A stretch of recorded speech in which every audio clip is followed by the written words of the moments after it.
জয় শ্রীকৃষ্ণ। রাধে রাধে। প্রিয় ভক্তবৃন্দ, এমন কি কোনো বৃক্ষের কথা শুনেছেন যে বৃক্ষের স্মরণ মাত্র গোদানের ফল লাভ হয়, আর যদি এর দর্শন করেন এর ফল বেড়ে দ্বিগুণ হয়ে যায় এবং এর ফল ভক্ষণে তিনগুণ পুণ্য ফল লাভ হয়। এটি এমন এক পবিত্র বৃক্ষ যার সাথে রয়েছে স্বয়ং ভগবানের সংযোগ। এই অলৌকিক বৃক্ষ উৎপন্ন হয়েছিল শ্রী বিষ্ণুর মুখপদ্ম থেকে চন্দ্রবর্ণের এক বিন্দু জল মাটিতে পড়ে। এই গাছে বা বৃক্ষে ব্রহ্মা, বিষ্ণু, মহেশ্বর ত্রিদেব একসাথে বাস করেন। এর প্রতিটি শাখা, প্রশাখা ও পাতায় ঋষি, দেবতা ও প্রজাপতিগণ বাস করেন। এই বৃক্ষকে সমস্ত বৃক্ষের আদি বৃক্ষ বলা হয়। জানেন কি এই বৃক্ষের নাম কি? এই বৃক্ষই হলো সেই আমলকি বৃক্ষ। এই আমলকি বৃক্ষের মহিমা অপরিসীম। তাই কোনো ব্যক্তি যদি পূর্ণ ভক্তি, শ্রদ্ধা ও নিষ্ঠা সহকারে এই পরম উত্তম আমলকি একাদশী ব্রত পালন করেন, তিনি নিঃসন্দেহে বিষ্ণুলোক প্রাপ্ত হন। শুধু তাই নয়, আমলকি একাদশীর দিন আমলকি বৃক্ষের তলে রাত্রি জাগরণ করলে সহস্র গাভিদানের ফল লাভ হয়। বিষ্ণুলোক প্রদানকারী ও ত্রিদেবের আশীর্বাদ ধন্য সকল মনোবাসনা পূর্ণকারী ফাল্গুন মাসের শুক্লপক্ষের পরম পবিত্র আমলকি একাদশী ব্রত পালিত হবে 27 ফেব্রুয়ারি 2026 খ্রিস্টাব্দ, বাংলা 14ই ফাল্গুন 1432 বঙ্গাব্দ, শুক্রবার। কারণ এই একাদশী তিথি শুরু হচ্ছে 26 ফেব্রুয়ারি 13ই ফাল্গুন বৃহস্পতিবার রাত্রি 12:31 থেকে, আর শেষ হচ্ছে 14ই ফাল্গুন 27 ফেব্রুয়ারি শুক্রবার রাত্রি 10:23। তাই উদয়া তিথি মেনে এই পরম পবিত্র আমলকি একাদশী ব্রত পালিত হবে 14ই ফাল্গুন 27 ফেব্রুয়ারি শুক্রবার। আর এই ব্রতের পালন করতে হবে ঠিক তার পরের দিন 15ই ফাল্গুন 28 ফেব্রুয়ারি শনিবার। পালনের সঠিক সময় হলো ভোর 6:06 থেকে সকাল 9:55 মধ্যে। অনেকেই আমাকে বলে থাকেন বড় একাদশী ছাড়া আমরা করি না। মনে রাখবেন, একাদশীর কোনো বড় ছোট হয় না।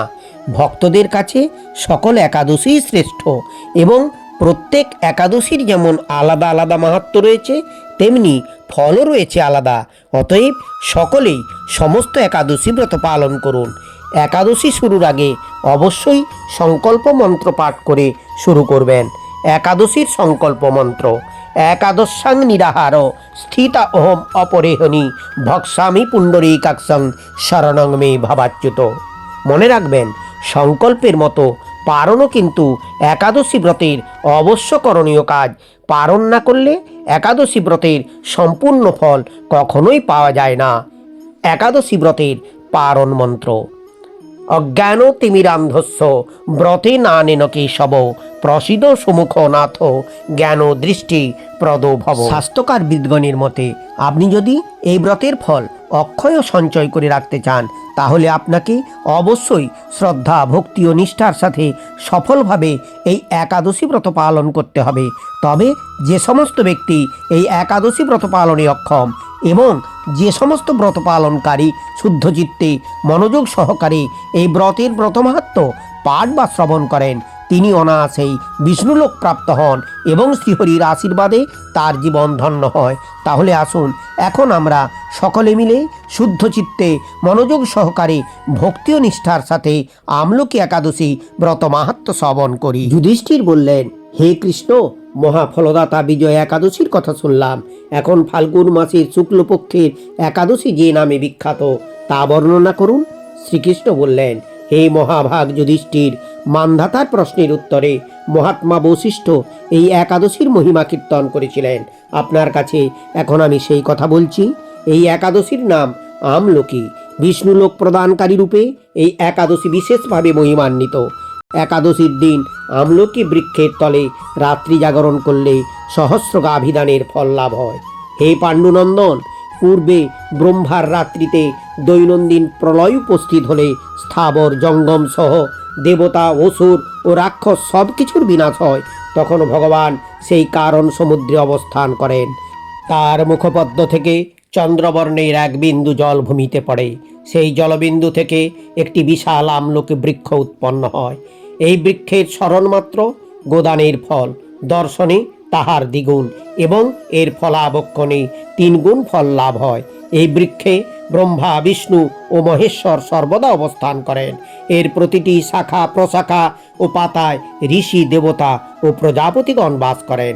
এই বৃক্ষকে সমস্ত বৃক্ষের আদি বৃক্ষ বলা হয়। তা পরম বৈষ্ণব রূপে বিখ্যাত। অতএব এই শ্রেষ্ঠ ব্রত সকলেরই পালনীয়। এখন এই ব্রতের একটি অদ্ভুত ইতিহাস আপনার কাছে বর্ণনা করছি।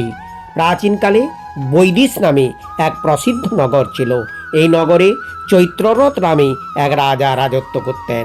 চন্দ্রবংশীয় পাশবিন্দুক রাজার পুত্ররূপে তিনি জন্মগ্রহণ করেন। তিনি অত্যন্ত শক্তিমান ও ঐশ্বর্যশালী ছিলেন। শাস্ত্রজ্ঞানেও তিনি ছিলেন সুনিপুণ। তার রাজ্যের সর্বত্রই মনোরম আনন্দপূর্ণ এক দিব্য পরিবেশ লক্ষ্য করা যেত। প্রজারা ছিলেন বিষ্ণু ভক্তিপরায়ণ, সকলেই একাদশী ব্রত পালন করতেন। তার রাজ্যে কোনো অভাব অমঙ্গল ছিল না। এইভাবে প্রজাদের নিয়ে রাজা চৈত্ররথ সুখে দিন যাপন করতে থাকেন। এক সময় ফাল্গুনী শুক্লপক্ষের দ্বাদশী যুক্তা আমলকি একাদশী তিথি সমাগত হওয়ায় রাজ্যের সকলেই এই ব্রত পালনের সংকল্প করলেন। ওই দিন প্রাতঃস্নানের পর প্রজাদের নিয়ে রাজা ভগবান শ্রী বিষ্ণুর মন্দিরে যান। সেখানে সুবাসিত জলপূর্ণ কলস, ছত্র, বস্ত্র, পাদুকা, পঞ্চরত্ন ইত্যাদি দিয়ে সাজিয়ে স্থাপন করেন। তারপর ধূপ দীপ দিয়ে যত্ন সহকারে মুনি ঋষিদের দ্বারা শ্রী পরশুরাম মূর্তি সমন্বিত আমলকির পূজা করেন। হে পরশুরাম, হে রেণুকার সুখবর্ধক, হে ধাত্রী, হে পাপনাশিনী আমলকি, তোমাকে প্রণাম। আমার অর্ঘ্যজল গ্রহণ করো। এইভাবে দিনে যথাবিধি পূজা, স্তবতুতি, নৃত্যগীত করে রাজা ভক্তিভরে সেই বিষ্ণু মন্দিরে রাত্রি জাগরণ করতে লাগলেন। এমন সময় দৈবযোগে একটি ব্যাধ সেখানে উপস্থিত হয়। পূজার সামগ্রী সহ বহু ব্যক্তিকে একত্রে রাত্রি জাগরণ করতে দেখে সে কৌতূহলাক্রান্ত হলো। সে ভাবল, এসব কি? বিষ্ণু মন্দিরে প্রবেশ করে সে বসে পড়ল। কলসের উপরে স্থাপিত বিষ্ণু মূর্তি দর্শন করল। ভগবান বিষ্ণু এবং একাদশীর মাহাত্ম্য সে মনোযোগ দিয়ে শুনল। সারাদিন ওই ব্যাধ কিছুই আহার করেনি। এইভাবে ক্ষুধায় কাতর হয়ে সেখানে সে রাত্রি জাগরণ করল। পরদিন প্রজাসহ রাজা নগরীর দিকে যাত্রা করলেন। সেই ব্যাধও তার গৃহে ফিরে এলো। এরপর এক সময় ব্যাধের মৃত্যু হলো। একাদশীতে রাত্রি জাগরণ ব্রত প্রভাবে সেই ব্যাধ পরবর্তী জন্মে এক রাজ্যের অধীশ্বর রূপে নিযুক্ত হলো। জয়ন্তী নামে এক নগরী ছিল। সেখানে বিদুরথ নামে এক রাজা বাস করতেন। ওই ব্যাধ বিদুরথ রাজার মহাবলী পুত্র রূপে জন্মগ্রহণ করেন। তার নাম হয় বসুরথ। 1,00,000 গ্রামের অধিপতি তিনি লাভ করেন।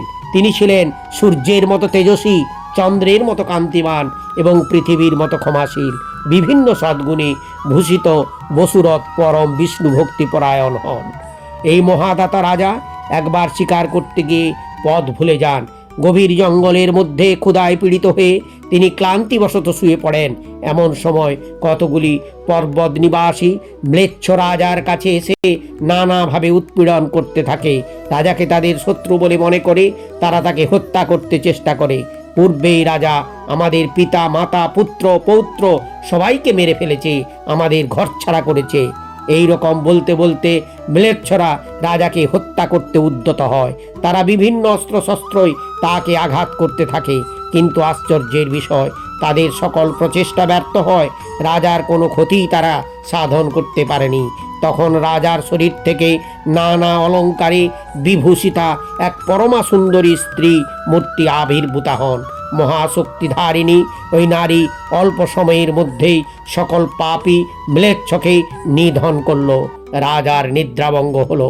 এই ভয়ানক হত্যাকাণ্ড দেখে রাজা অত্যন্ত বিস্মিত হলেন। তিনি বলতে লাগলেন, আহা, আমার শত্রুদের হত্যা করে কে আমার প্রাণ রক্ষা করলো? এমন কৃপালু কে আছে? আমি তার প্রতি আমার কৃতজ্ঞতা প্রকাশ করছি। এমন সময়ে দৈববাণী হলো, ভগবানকে সব ব্যতীত শরণাগতকে রক্ষা করবার আর কে আছে? তিনি শরণাগত পালক। দৈববাণী শুনে তিনি ভক্তিযুক্ত চিত্রে গৃহে ফিরে এলেন। তারপর প্রজাসহ মহাসুখে ইন্দ্রের মতো নিষ্কণ্টক রাজ্য ভোগ করতে লাগলেন।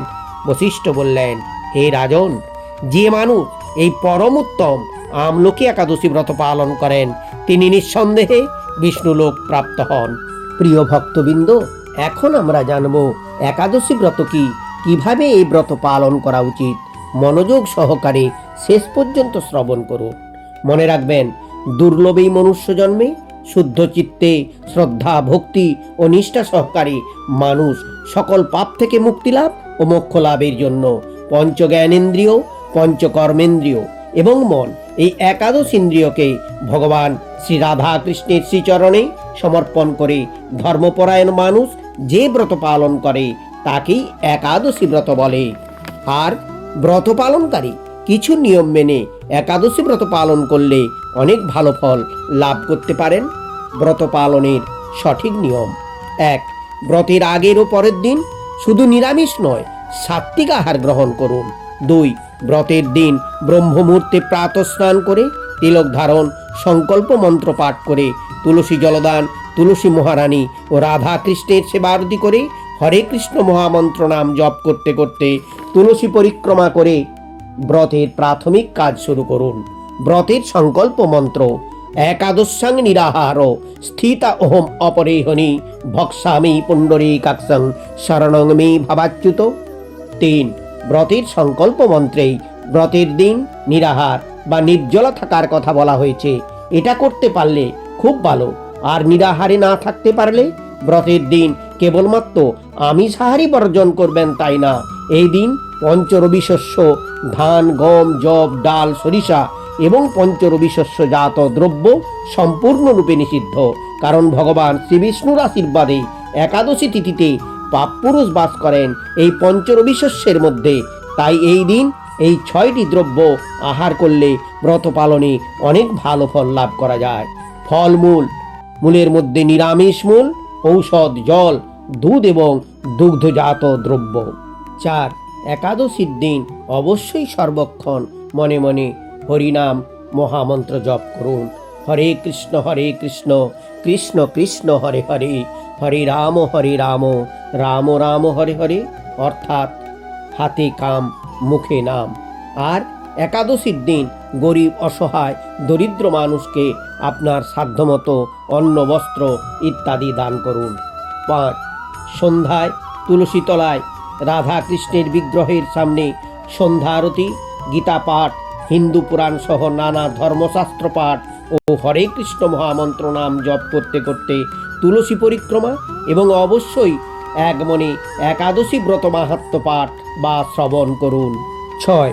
একাদশী ব্রতের পরের দিন সঠিক সময়ে পারণ মন্ত্র সহযোগে পঞ্চরবি শস্যের মধ্যে যে কোনো একটি খাদ্যদ্রব্য বা ভগবান জগন্নাথ দেবের মহাপ্রসাদ দিয়ে ভগবানকে ভোগ নিবেদন করে ব্রত উদযাপন করুন। মনে রাখবেন, সংকল্পের মতো পারণও কিন্তু একাদশী ব্রতের অবশ্য করণীয় কাজ। পারণ না করলে একাদশী ব্রতের ফল কখনোই সম্পূর্ণ লাভ করা যায় না। পারণ মন্ত্র: অজ্ঞান তিমিরান্ধস্য ব্রতে নানেন কেশব প্রসিদ সুমুখ নাথ জ্ঞান দৃষ্টি প্রদ ভব। ভিডিওটি ভালো লাগলে লাইক, কমেন্ট, শেয়ার করুন। নিজেরা একাদশী ব্রত পালন করুন। সকলকে একাদশী ব্রত পালনে উৎসাহিত করুন। কমেন্টে রাধে রাধে, জয় শ্রীকৃষ্ণ লিখুন। এইরকম আরও একাদশীর তথ্যমূলক ও জ্ঞানবর্ধক ভিডিও পেতে আমাদের প্রোগ্রেসিভ কালচার চ্যানেলটিকে সাবস্ক্রাইব করে আমাদের উৎসাহিত করুন। ভগবানের কৃপায় সবাই ভালো থাকুন, সুস্থ থাকুন, দীর্ঘ জীবন লাভ করুন। রাধে রাধে।